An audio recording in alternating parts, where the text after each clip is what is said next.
Welcome to the highlights of this week's NewsNow magazine. With me is Jane Surtees, journalist at NewsNow. Hello, Jane. Good morning. And Bonolo Modise, journalist at NewsNow. Hi, Bonolo. So we're looking at three stories this week. The first is new banknotes introduced Saturday by the president in what he called initially an announcement of national importance. How did that go down? Too much fanfare was made out of it. If you're going to make an announcement, then make it during the weekend. You're going to obviously make the stock market really nervous. That's because the markets are closed, so people think it's bad news. Yes, so it wasn't such a big deal that they actually had to put such a cloak around it. But they could have made the announcement earlier, and they could have just been forthfront about what was what. Okay, but should Mandela be on banknotes? It's the don't first see time since why Jan not. van Riebeeck, isn't it, that we have had a person on our banknotes? I think it's lovely he's on banknotes. I don't think anybody disagrees with him being on the banknotes.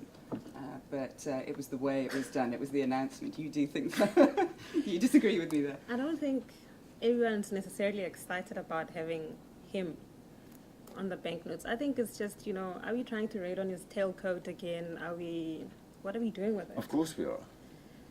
But Who else do we have? There are more serious things that could be done with the money compared to, I understand there are security reasons and things like that, but why must it be just one singular person? I just don't like the whole idea of the whole freedom of South Africa being put on one man's shoulders, because that's not how history played out.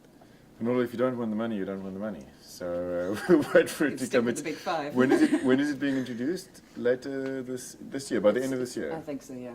Okay, let's see. Interesting design. Another story that we're looking at this week is an in-depth on Facebook and Mark Zuckerberg. So he's the world's youngest billionaire. Is he? Is he really? 27? He's 27 years old. $100 billion. I saw The Economist ask this week, can it really be worth $100 billion? Is that not crazily inflated, Panolo? I don't think so. When you think about the fact that for the past 6 to 7 years, Facebook has been among the fastest growing internet companies. Generally, it's been among the fastest companies, period. I think 100 billion is worth it. But what do they sell? What's their product? People. People, yes. People, and that's the difference. I think Zuckerberg himself describes Facebook as a social mission, and how is that compatible with Wall Street and the way they operate? I think that's what's going to be interesting, how they work that. So by the end of this year, Facebook might have about a billion. No, by August they Members? expect By to August, reach is it? a Yeah. billion people. Mm. So if everything goes the way they're planning, then there's still 6 billion more people on the planet, potentially a market for them. And considering most that, of them on phones. yes, considering that most of them are in handsets, I think it's going to be important for them to start finding a way to actually make money off the handset platform.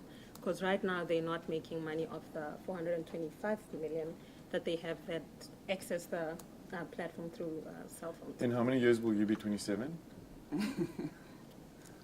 So to put a company of that size, to keep it in, he will maintain a lot of control. He will maintain a lot of control, and that's one of the things people are wondering about. Yeah. Is that a good thing or a bad thing? No offense, Bernardo, but I'm not, wow, that's young. So then, Jane, you looked at award season. The Oscars are coming up, The and the Oscars are coming Grammys up, yeah. happened recently. It's such a huge affair. It's almost bigger than some of the movies that they recognize, isn't it? They are, and I'm sure even the outfits that they're wearing and all the accessories cost more than some of the documentaries, certainly, that are being nominated for the awards. So yes, it's lots of glitz, lots of glamour, and people love all that. But I think probably the red carpet gets more excitement than the actual awards themselves. But who really cares? I mean, what This are the is numbers saying? question. How many people This actually is the watch question. these shows? Well, the viewership has been dropping over the years, and last year they put in Anne Hathaway and James Franco to try and get the young viewers didn't work, watching. did it? It didn't work. It was a big flop.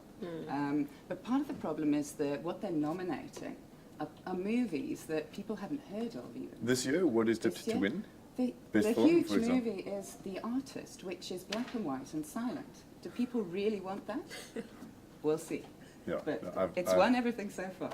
I've not seen it. Grammys also happened this week. Yes. There was a bit of a somber atmosphere, wasn't there? I know. One of You the sound very greatest. sad. Oh. I mean, look, not everyone's going to be excited or sad about the fact that Whitney Houston's dead, but it counts for something. I think if you grew up in the 90s and, 80s, bubblegum and pop, then you obviously have some sort of sentiment towards her.